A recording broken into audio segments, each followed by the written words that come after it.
Greetings one and all, and welcome to the Nightmare Riders Metal Impressions, here to give you another trilogy of awesome heavy metal recommendations. I am of course the Nightmare Rider, Major Mind, reminding you as always that even a cheeseburger can be deconstructed to its original source. This week I will be covering new albums by samurai melodethers Whispered, furious high energy folk power metal Falconer, and J-pop metal sensation that is taking the world by storm, Babymetal. First up is the new album by Whispered, entitled Shogunate Macabre. Whispered are a 4-piece melodic death metal / power metal crossover band from Finland, standing out from others in the subgenre by adding Eastern folk influences to fit their samurai theme. I have a bit of an on-off relationship with melodic death metal. I generally prefer it to other forms of death metal, but I find quite a few bands still to focus on the more dark and depressing lyrical themes, which I find to be a big put-off. While many bands like Monomath and Winter Sun easily work off the epic aspects of Scandinavian culture, sometimes I want to listen to a band that looks a bit further afield for its inspiration. Whispered is the perfect band to deliver this. They have all the aggression that comes with melodeath while having a crystal clear production of power metal.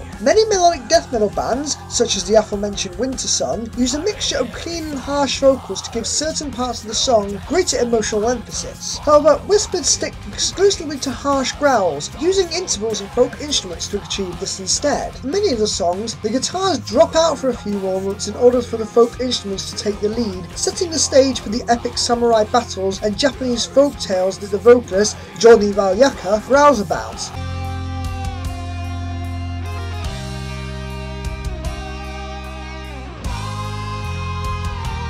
The rhythm and bass guitars are primarily the driving force of the melodeath side, bringing a thick, distorted sound to enforce the full weight of the song. The lead guitar, however, is much more clean and high-pitched, widening the scope of the overall song to define the power side of the band's overall sound. The growling vocals are, of course, what makes this a melodeath band first and a power band second.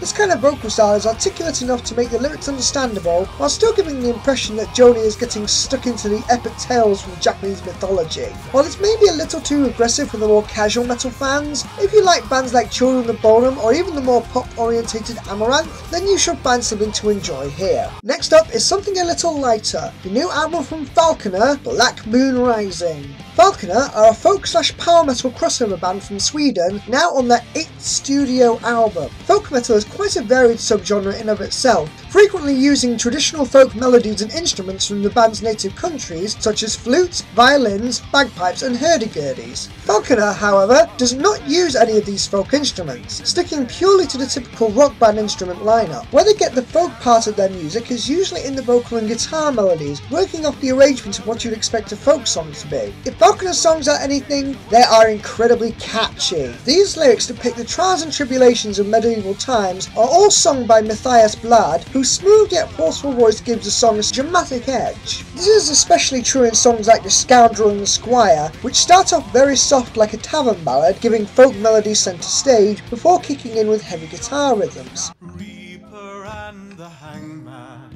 together hand in hand, their hungry eyes are prowling across this our virgin land.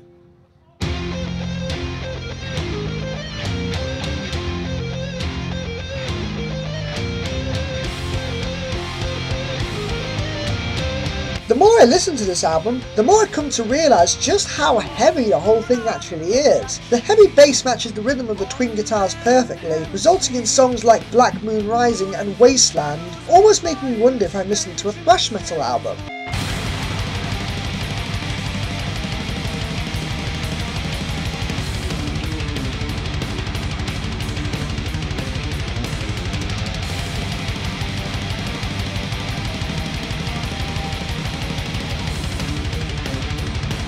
This does, however, point quite clearly to the power metal side of the band, as power metal bands still rely on their speed metal origins to add intensity to the music quite frequently. This album isn't as fast as the likes of Storm Warrior or Iron Savior, but their musical ancestry is still unmistakable. Overall, this album may put some off by the sheer intensity of many of the songs, since power and folk metal are usually one of the easier genres for metal newcomers to enjoy. However, if you can appreciate the stellar melodies that make Falconer recognisable, or you're a fan of bands like Elven King or Toy Squire, then this album is definitely worth picking up. Finally, it's time to talk about one of the most controversial bands that have come up in the past few months. A band that has split the metal community in two, with the amount of press that they get, with many crying that it could spell the end of heavy metal as a whole. That band, this herald of the apocalypse, is Babymetal. Yes, I am completely serious. Setting aside all of the utterly moronic metal elitism for the moment, what do these three teenage girls from the land of the rising sun bring to the table with their unique blend of J-pop and heavy metal? Quite a bit actually. These two genres of music aren't something you'd expect to blend together very well, yet somehow they actually do.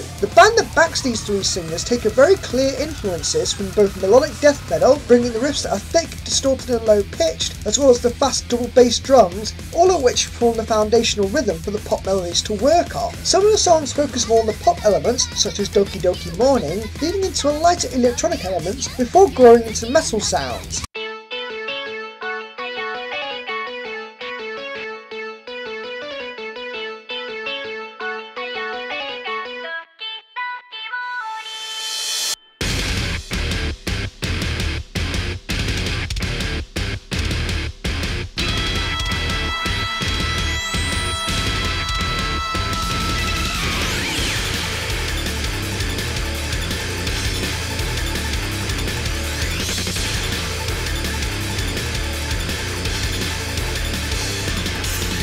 Other songs, such as Headbang, do the exact opposite, minimising the pop aspect to become a more direct metal anthem, but neither side completely dominates the other. It never becomes too brutal or too gentle, always maintaining a key middle ground, which makes the song incredibly fun to listen to.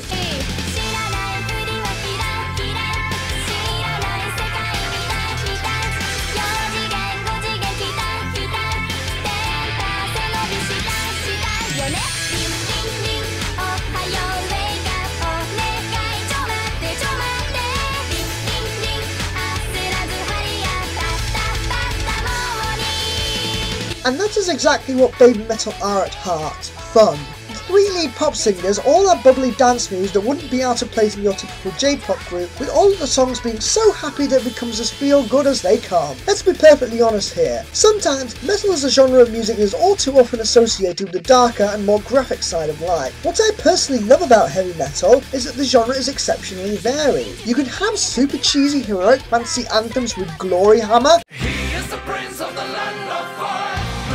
True in the heart of steel. Now it is lost, but it shall be his. Angus, McFife is his name.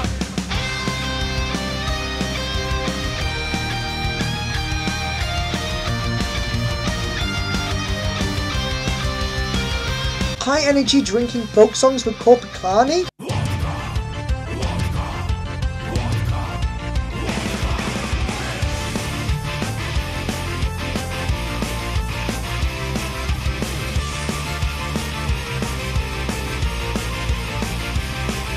As well as the more aggressive and super technical side with Fleshgod Apocalypse.